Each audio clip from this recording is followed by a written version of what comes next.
Erytritol is a sugar alcohol naturally found in small quantities in certain fruits and vegetables, now produced in mass quantities commercially for use as a sweetener. That's about 70% as sweet as table sugar. Previously, I talked about its role in actively preventing tooth decay. It's reported to be totally safe, with almost no calories, and as a bonus, it's less laxative. That's always a good selling point. Erytritol has the highest digestive tolerance of all the sugar alcohols, but how much is that really saying? I've talked about the case report of the air stewardess with puzzling diarrhea, found to be not so puzzling given how much sorbitol-containing sugar-free gum she was chewing. Sorbitol has also been implicated in Halloween diarrhea, where people eat one too many sugar-free candies. Erytritol, however, is said to be well-tolerated, even up to 80 grams if it's spread out throughout the day, which is like 19 teaspoons, or the sugar equivalent of what you'd find in like a 20-ounce bottle of Mountain Dew.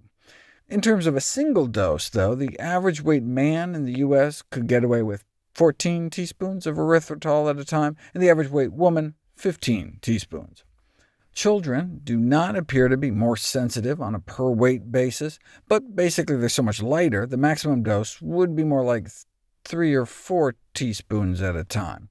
Since above that, you start seeing diarrhea and/or severe gastrointestinal symptoms. And while adults may get away with downing like a quarter cup at a time, that's based on when they started having the runs. If you don't want to have any symptoms, you'd want to stick to under about 3 tablespoons at a time, since once you hit 4, it can make you nauseated and give you borborygmi, a fancy medical term for rumbling in your tummy. Erythritol is also purported to have antioxidant properties. I did a video about the paper that first discovered it, but that was just demonstrating it in a test tube. Does it actually make a difference? Erythritol appears to have endothelial protective effects, meaning protecting the cells that line our arteries. Under normal blood sugar conditions, little effect, but stress them out in a petri dish with high blood sugars, and erythritol protected human endothelial cells. Under normal blood sugars, a few endothelial cells were dying off, but under high blood sugar, cell death shoots up. But add some erythritol at that same high blood sugar level, and death comes back down. Erythritol attenuates cell death induced by diabetic stressors.